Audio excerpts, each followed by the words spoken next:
आम्हाला वाटलं की शो चालू झाला आहे, बट आम्ही टायमावर पोचलो आणि शो चालू झालेला नव्हता. बहुत तेज हो रहा है बहुत आम्ही चाललो राजा शिवाजी चित्रपट पाहण्यासाठी.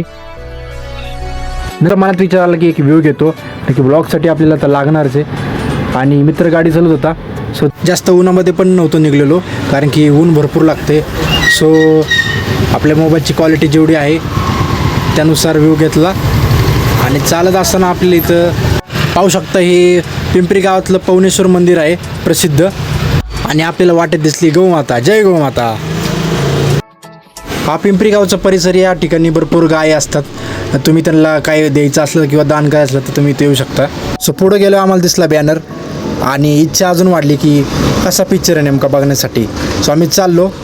फायनली आम्ही पोचलेलो आहे.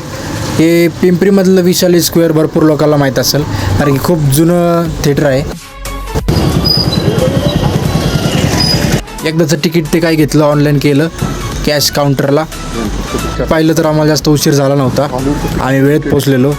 त्यावरती जाहिरात चालू होती. फायनली रितेश देशमुखांची एंट्री झाली महाराजाच्या कॅरेक्टरमध्ये.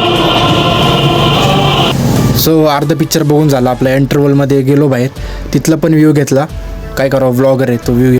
सो फायनली आपला पिक्चर बघून झालेला आहे. जर तुम्ही हा चित्रपट बघितला असेल तर कमेंटमध्ये नक्की सांगा.